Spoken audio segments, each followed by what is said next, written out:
सवालों के जवाब। तन्वी की आंखों में डर साफ साफ झलक रहा था और विद्युत गाड़ी के अंदर गुस्से में चुपचाप बैठा हुआ था। वहाँ मौजूद सारे लोग विद्युत के बिहेवियर को अच्छे से जानते थे। उसके गुस्से के डर से सबकी सांसें कुछ देर के लिए रुक गई थी। I am so sorry, Tanvi ने कांपती आवाज में विद्युत की तरफ देखते हुए कहा। विद्युत के डर से वो अपनी चोट के दर्द को भी भूल गई थी। घबराकर वो गाड़ी के सामने से हटती है और अपने कदम पीछे लेने लगती है। वो घूम के दूसरी तरफ जा ही रही होती है कि कोई उसे कंधे पर हाथ रखकर उसे रोक लेता है। तन्वी पीछे पलट कर देखती है तो विद्युत उसे गुस्से से देख रहा होता है। घबराहट से तन्वी का दम घुटने लगता है। उसे ऐसा लगता है जैसे कोई उसके गले को दबाकर उसकी सांसों को रोक रहा हो। क्या ये सब मुझे उकसाने के लिए है? विद्युत तन्वी की ओर गुस्से से देखकर कहता है। क्या? तन्वी चौंक कर विद्युत को देखते हुए कहती है, आखिर ये कहना क्या चाहते हैं? क्या इन्हें लगता है कि मैं यहाँ इन्हें ब्लैकमेल करने आई हूँ? सारे मीडिया वालों को बताने आई हूँ कि मैं ही मिसेस नुमानी हूँ? ये सारे सवाल तन्वी के मन में आने लगते हैं। नहीं, मैंने जानबूझ के ये सब नहीं, किसी का धक्का लगने की वजह से मैं।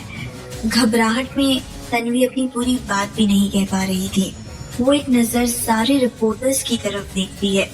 सबकी नजरें उस पर ही होती है। वो समझ जाती है उस वक्त उसका चुप रहना ही सही होगा। मिस्टर विद्युत, मैंने जानबूझ के ये सब नहीं किया। मेरा आपको नाराज करने का कोई इरादा नहीं था। मैं तो यहाँ बस आपके इंटरव्यू के लिए आई थी। क्या आप हमें बता सकते हैं कि आखिर मिसेस नुमानी कौन है? बात को घुमाते हुए तन्वी विद्युत से सवाल करती है और घबराकर एक नजर उसकी तरफ देखती है। मन ही मन वो ये सोचने लगती है कि कितना अच्छा हो अगर गुस्से में विद्युत उसे धक्के देकर वहाँ से निकाल दे। इतने में गाड़ी के अंदर से किसी लड़की की आवाज आती है। मिस्टर विद्युत, माफ कर दीजिए बेचारी को। देखिए आपके गुस्से से सब कितना डरे हुए हैं। इतने सारे लोग आपसे बस एक ही बात जानना चाहते हैं। आप सबको बता क्यों नहीं देते मिसेस नुमानी के बारे में? तन्वी ने गाड़ी के अंदर से आती आवाज की तरफ देखा। कार की पिछली सीट पर विद्युत की फिल्म की को स्टार यामिनी सहाय बैठी थी। तन्वी एक तरफ विद्युत और दूसरी तरफ यामिनी को देखती रहती है। ये दोनों एक साथ एक ही गाड़ी में आखिर क्यों? कल भी मिस्टर विद्युत आधी रात को घर से चले गए थे। कहीं वो यामिनी के साथ तो? ये सारे सवाल एक एक कर तन्वी के मन में उठने लगते हैं। वहीं यामिनी और विद्युत को एक ही गाड़ी में देखकर सारे रिपोर्टर्स के बीच कानाफूसी शुरू हो जाती है। सारे रिपोर्टर्स इस बात से खुश हैं कि आखिरकार उन्हें सुपरस्टार विद्युत की लाइफ से जुड़ी मसालेदार खबर मिल गई, जिसकी उम्मीद उन सब ने बिल्कुल भी नहीं की थी। सारे फोटोग्राफर्स तुरंत विद्युत और यामिनी के एक साथ होने की फोटोज खींचने लगते हैं। वहीं दूसरे रिपोर्टर्स उन दोनों से तरह तरह के सवाल करने लगते हैं। मिस्टर विद्युत, क्या आप बता सकते हैं कि मिस यामिनी आपके साथ फिल्म की शूटिंग में क्यों आई हैं? अपनी शादी के अगले दिन ही आप खास तौर से इस फिल्म की शूटिंग के लिए यहाँ आए हैं। क्या इस फिल्म में आपके केमियो की वजह मिस यामिनी है? मिस्टर विद्युत, क्या हम जान सकते हैं कि आखिर मिसेस विद्युत नुमानी कौन है? क्या वो भी फिल्म इंडस्ट्री से हैं? सभी रिपोर्टर्स एक एक कर विद्युत से सवाल पूछने लगते हैं। विद्युत बिना कुछ रिएक्ट किए चुपचाप उसी जगह खड़ा रहता है और आखिरकार रिपोर्टर्स को देखते हुए अचानक से कहता है, आपके सारे सवालों के जवाब यही मौजूद हैं। विद्युत के ऐसा कहते ही तन्वी शॉक्ड हो जाती है। उसे ऐसा लगता है जैसे ये सब एक बुरा सपना है जो उसके आंखों के सामने सच हो रहा है। विद्युत सबके सामने तन्वी की ओर इशारा करते हुए कहता है, मेरी वाइफ वो है। विद्युत की बात पर एकदम से सन्नाटा छा जाता है। क्या मिस्टर विद्युत वाकई सबके सामने हमारे रिश्ते को मानना चाहते हैं? तन्वी खुद से सवाल करती है। या राइट। गाड़ी के अंदर बैठी यामिनी विद्युत की बात पर हंसते हुए उससे कहती है, मिस्टर विद्युत, आप और आपके मजाक, जरा उस बेचारी का चेहरा तो देखिए। आपकी बातों से कितना डर गई है वो। क्या मेरे लिए आप उसे माफ नहीं कर सकते? उसने जानबूझ के कुछ नहीं किया है। यामिनी की बातें सुनकर सारे लोग समझ जाते हैं कि विद्युत तन्वी के सवालों का मजाक उड़ाने के लिए ये सब कह रहा है। यामिनी की बातें सुनकर तन्वी काफी रिलैक्स्ड हो जाती है। उसे अपने दिल की धड़कनें वापस से सुनाई देने लगती है। विद्युत की नजरों से दूर तन्वी भीड़ में छुपने ही वाली होती है कि यामिनी फिर से पूछ बैठती है, अरे देखना, कहीं उस लड़की के हाथ में ज्यादा चोट तो नहीं आई? मिस्टर विद्युत, प्रोडक्शन में फर्स्ट एड अवेलेबल है, क्यों ना हम इसे अपने साथ ही ले चलें? यामिनी की बात सुनकर तन्वी विद्युत की तरफ देखती है। विद्युत अभी भी बिना कुछ रिएक्ट किए हमेशा की तरह चुपचाप खड़ा रहता है। कुछ देर बाद एक नजर वो तन्वी के हाथ की तरफ देखता है। तन्वी घबराकर यामिनी से कहती है, इट्स ऑल राइट, मैं ठीक हूँ, छोटी सी खरोच है बस। Thank you miss Yamini. Mister विद्युत, भला मिस यामिनी को मेरी इतनी फिक्र कब से होने लगी? रिपोर्टर्स के सामने अपने केयरिंग होने का दिखावा जो करना है उन्हें। इनके साथ फिल्म सेट में जाने का मतलब है अपने लिए मुसीबत खड़ी करना। तन्वी मन ही मन सोचती है और एक नजर फिर से विद्युत की तरफ देखती है। विद्युत तन्वी की तरफ देख भी नहीं रहा है। जाहिर है कि उसे तन्वी से कोई मतलब नहीं है। ओके देन, आगे से अपना ध्यान रखना, और यहाँ आए सभी मीडिया पर्सन्स को thank you. You all take care. भीड़ को बाय बोलते हुए यामिनी अपनी गाड़ी के शीशे बंद कर लेती है और फिल्म सेट के अंदर चली जाती है। गाड़ी के जाते ही सारे रिपोर्टर्स आपस में फिर से बातचीत शुरू कर देते हैं। क्या मिस्टर विद्युत और मिस यामिनी के बीच कुछ चल रहा है? एक रिपोर्टर पूछता है।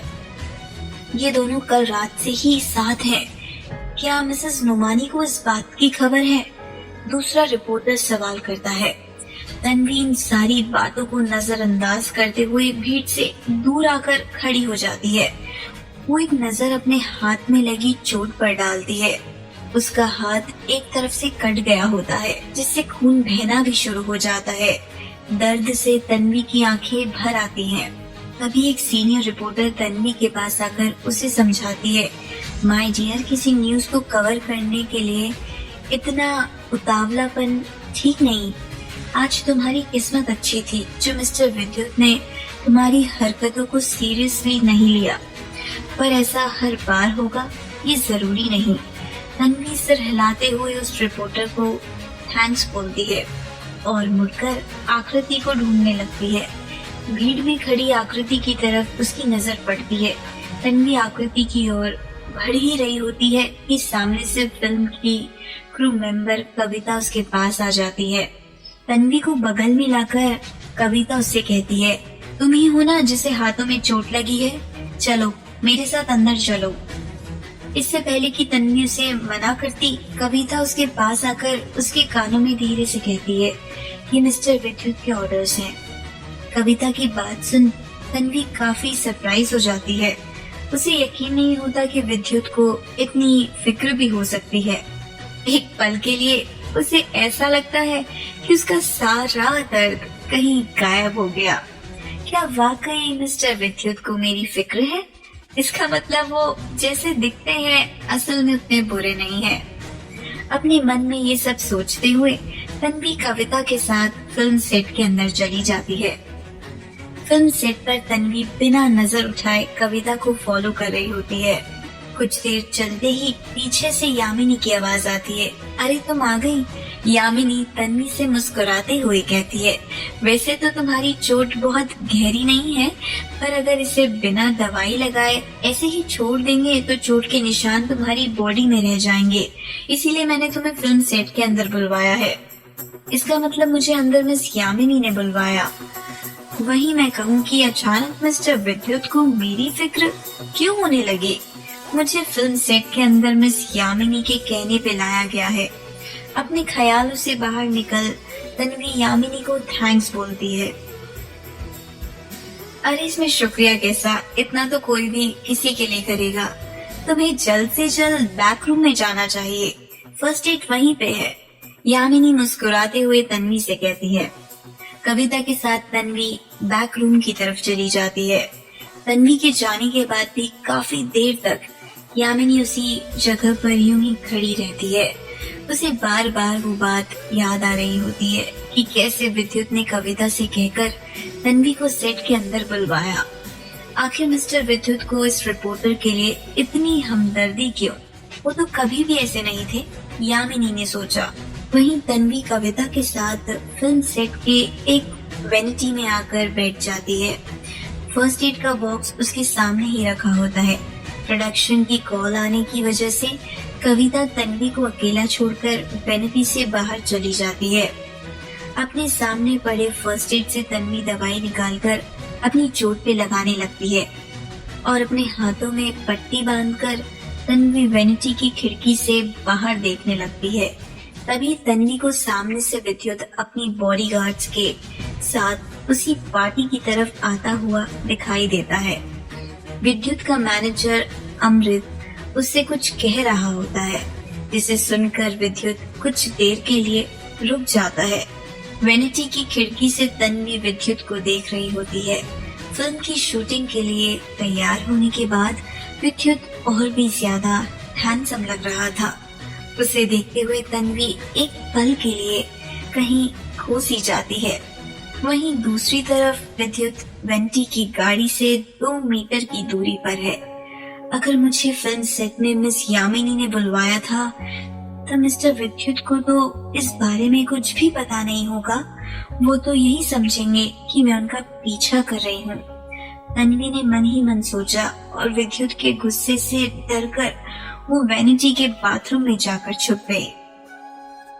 जैसे ही उसने बाथरूम का दरवाजा बंद किया, वैसे ही वेनिटी में किसी के कदमों की आवाज सुनाई दी। तन्वी समझ गई कि विद्युत गाड़ी के अंदर आ चुका है। उसके कदमों की आवाज सुनकर तन्वी को भी यकीन हो गया कि वो बिल्कुल अकेला है। पर आखिर मिस्टर विद्युत वेनिटी में क्यों आए हैं? कहीं वो मुझसे मिलने तो नहीं आए? तन्वी इन्हीं ख्यालों में खोई रहती है कि उसे वैनिटी के दरवाजे की खुलने की आवाज आती है। तन्वी कान लगाकर अंदर आते कदमों की आहट को सुनने लगती है। तन्वी समझ जाती है कि ये किसी लड़की के कदमों की आवाज है। इतने में उसे दरवाजे के लॉक होने की आवाज सुनाई देती है। ये दरवाजा क्यों लॉक किया? मिस्टर विद्युत और एक लड़की फिल्म की वेनिटी में बिल्कुल अकेले? कहीं जो मैं सोच रही हूँ वो सच तो नहीं? अपने ख्यालों से बाहर निकलकर तन्वी दरवाजे पर अपने कान लगा लेती है। तभी उसे यामिनी की आवाज सुनाई देती है। मिस्टर विद्युत, आई एम सो ग्लैड कि आज मुझे आपके साथ अकेले रहने का मौका मिला। मैं हमेशा से आपको ये बात बताना चाहती थी, पर कभी हिम्मत नहीं कर पाई। एक्चुअली मिस्टर विद्युत, I really like you a lot, Yamini विद्युत से कहती है। तो ये दोनों क्या सिर्फ बातें करने के लिए पूरी फिल्म क्रू से छुपकर एक वेनिटी में बैठे हैं? ये तो सबको पता था कि इन दोनों के बीच जरूर कुछ चल रहा है। तन्वी ये सब सोच ही रही थी कि उसने ना चाहते हुए भी बाथरूम का दरवाजा खोला और एक नजर विद्युत और यामिनी की ओर देखने लगी। वो देखती है कि यामिनी की बातों का विद्युत पर कोई असर नहीं पड़ रहा था। वो अभी भी बड़े आराम से बिना रिएक्ट किए एक जगह बैठा हुआ था। तभी विद्युत एक नजर बाथरूम के दरवाजे की ओर देखता है। उसकी नजर दरवाजे से झांकती तन्वी की नजरों से मिलने ही वाली होती है कि पकड़े जाने के डर से तन्वी घबराकर दरवाजे को तेजी से बंद कर देती है। दरवाजे की उस आवाज को सुनकर यामिनी गुस्से से कहती है, कौन है वहाँ? उस वक्त तन्वी को ऐसा लगता है कि उसकी एक बेवकूफी के लिए उसके हाथों को काटकर कहीं फेंक देना चाहिए। क्या जरूरत थी उसे दरवाजे को खोलने की? बस क्योंकि वो यामिनी की बात पर विद्युत कैसे रिएक्ट करता है ये देखना चाह रही थी। वैसे मिस्टर विद्युत के चेहरे से साफ पता चल रहा था कि उन्हें इस बात का पूरा अंदाजा था कि वेनिटी में उनके और यामिनी के अलावा कोई तीसरा जरूर है। तन्वी ने सोचा।